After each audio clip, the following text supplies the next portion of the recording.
Hello students, আরজিইটি education থেকে জিৎ মুখার্জি বলছিলাম।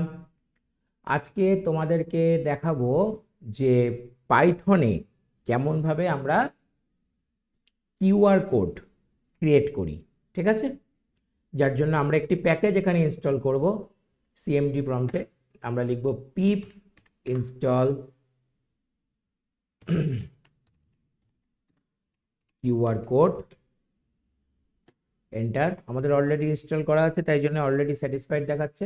নেটটা কানেক্টিভিটি রাখবে এটা করবার সময়। এরপর আমি মূল পাইথন প্রোগ্রামিং এ আসবো। ফার্স্টে আমরা প্যাকেজটাকে ইম্পোর্ট করব। ইম্পোর্ট কিউআর কোড দিয়ে এন্টার করলাম। এবার আমরা একটা ভ্যারিয়েবল পাস করলাম এ, লিখলাম কিউআর কোড ডট মেক। এই মেক ফাংশনটা দিয়ে কিন্তু কিউআর কোডটা তৈরি হচ্ছে, মানে বলা ভালো কিউআর কোড তৈরি হচ্ছে। এবং কিউআর কোডের মধ্যে আমরা জানি যে কিছু লেখা থাকে, ঠিক আছে, যেটা আমরা স্ক্যান করে দেখতে পাই। তা আমরা এখানে একটা লেখা ডেমো লেখা দিচ্ছি, ওয়েলকাম টু আরজিইটি এডুকেশন। ঠিক আছে, এখানে তোমরা অন্য কোনো ডিজিট বা অন্য কোনো লেখাও দিতে পারতে। এন্টার করলাম। এবার এটাকে আমরা সেভ করছি, এ ডট সেভ। যেহেতু এর মধ্যেই আমরা কিউআর কোডটাকে রেখেছি, তার জন্য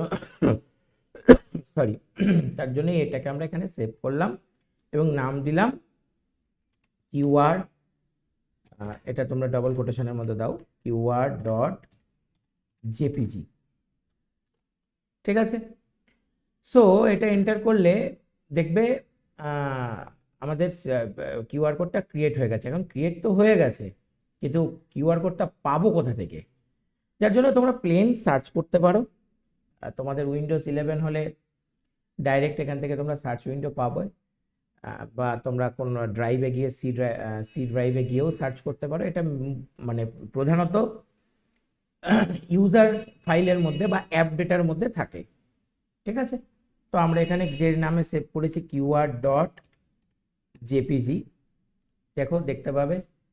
আমি এটাকে একটু এবং এখানে তুমি ফাইলের লোকেশনটা একটু দেখতে পাবে। দেখো এখানে আমাদের কিউআর কোডটা ক্রিয়েট হয়ে গেছে। ঠিক আছে, এবার যেটা আমাদের জানবার বিষয় যে ফাইলগুলো, মানে আমরা পাইথনে ইতিপূর্বে কিছু আগের ভিডিওগুলোতে দেখেছি যে আমরা পাইথনে এক্সেল ফাইল ক্রিয়েট করেছি, আমরা ওয়ার্ড ফাইল ক্রিয়েট করেছি, আমরা আজকে কিউআর কোড ফাইল মানে কিউআর কোড ক্রিয়েট করলাম। এরপরে আমরা পাওয়ার পয়েন্ট প্রেজেন্টেশন ক্রিয়েট করব, কিন্তু এগুলো সেভ হচ্ছে কোথায় সেটা আমাদের জানবার বিষয়। সেটাও আমাদের এই ভিডিওর মধ্যে একটি আলোচ্য বিষয়। তো এটি মূলত আমরা যদি একটুখানি লিঙ্কটা দেখি, মূলত এটা ইউজার ফাইলের মধ্যে সেভ হচ্ছে। দেখো এখানে ফাইলের লিঙ্কটা যদি একটু দেখো, দেখবে ইউজার পিসি অ্যাপ ডেটা লোকাল প্রোগ্রামস এবং পাইথন। তার মধ্যে তুমি যদি এটাকে মানে ম্যানুয়ালি ওপেন করতে চাও, দেখতে পাবে এখান থেকে তুমি সি ড্রাইভটা ওপেন করবে, দেন তুমি সেখান থেকে ইউজার যাবে। ইউজার থেকে তোমাদের যদি এই পিসির কোনো তোমাদের নিজস্ব পার্সোনাল নামকরণ থাকে, দেখা যাচ্ছে তোমাদের কারোর নাম আছে এবিসি, তাহলে এখানে তোমার সেই পিসির নামটা যদি দেওয়া থাকে তাহলে সেটা, না হলে পিসি বলেই থাকবে। ওপেন করলাম। এবার এখান থেকে তোমাকে সাধারণত অ্যাপ ডেটা ফাইলটা হিডেন থাকে, সেটাকে তোমাদের হিডেনিসিটি কাটিয়ে দিতে হবে, কারণ যাতে ওটা হিডেন না থাকে।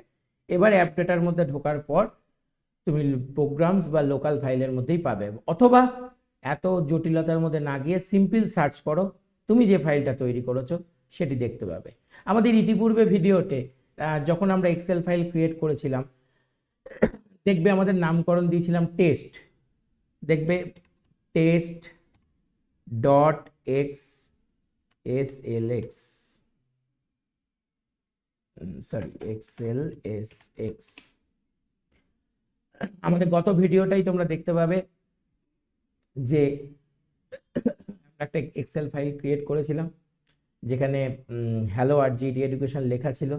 তো সেই ফাইলটাও একই লোকেশানে, কিন্তু বারবার মাথায় রেখো এই জাতীয় যে কোনো ফাইল ক্রিয়েট করবে, সেটা পাওয়ার পয়েন্টের ফাইল ক্রিয়েট করো, সেটা ওয়ার্ডের ফাইল ক্রিয়েট করো, সেটা এক্সেলের ফাইল ক্রিয়েট করো, সেটা কোনো কিউআর কোড করো, যে কোনো থার্ড পার্টির এই ধরনের কোনো অ্যাপসের কাছে তুমি ক্রিয়েট করো, সেটা কিন্তু সব সময়ের জন্য অ্যাপ ডেটা মধ্যে লোকাল ফাইলের মধ্যে সেভ হবে, অথবা যদি কোনো কারণে তোমরা সেটাকে ওপেন করতে না পারছো বা খুঁজে না পাচ্ছো, তাহলে ডাইরেক্ট উইন্ডোজ যদি তোমরা 11 হয় সার্চ বাটন পাবে, ফাইলের নামটা দিয়ে ডাইরেক্ট সার্চ করো। যেমন ধরো আমরা এখানে এখন সার্চ করলাম QR.jpg, এক্ষুনি যেটা আমরা ক্রিয়েট করলাম, এবং তুমি এখানে গিয়ে ওপেন ফাইল লোকেশন যেতে পারো এবং দেখতে পাবে আমি যেটা তোমাদের বলছিলাম, দেখবে পিসির থেকে অ্যাপ ডেটা, তারপরে লোকাল, তারপরে প্রোগ্রামস, তারপরে পাইথন ফাইল, তারপর পাইথনের যে ভার্সান আমরা যেরকম 3.12 ইউজ করছি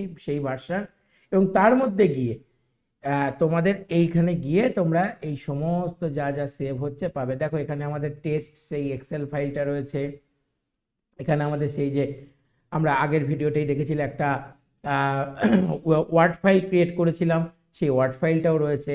আমাদের এই যে কিউআর ফাইল যেটা এক্ষুনি আমরা ক্রিয়েট করলাম, দেখতে পাবে 1 KB সাইজের হয়েছে মাত্র, সেটা এখানে ক্রিয়েট হয়েছে। তো এটা কিন্তু একটা খুব ইম্পর্টেন্ট জিনিস, কারণ অনেকে এটা ক্রিয়েট করে কিন্তু ওপেন করতে পারে না যে কোথায় গিয়ে এটা সেভ হচ্ছে আলটিমেটলি। তাই মাথায় রাখবে এটা কিন্তু সবসময়ের জন্য সি ড্রাইভের মধ্যে ইউজার ফোল্ডারের অন্তর্গত পিসির মধ্যে যে অ্যাপ ডেটা এবং তার আন্ডারে লোকাল, তার আন্ডারে প্রোগ্রাম, তার আন্ডারে পাইথন, এই লোকেশনে কিন্তু এটা সেভ হচ্ছে। যদি একান্ত না মনে থাকছে তোমরা ডাইরেক্টলি উইন্ডোজ 11 হলে সার্চ করে দেখতে পারো, অথবা তোমরা যদি এর আগের ভার্সানও হয় তোমরা সি ড্রাইভে গিয়েও ডাইরেক্ট হচ্ছে সার্চ করে দেখতে পারো।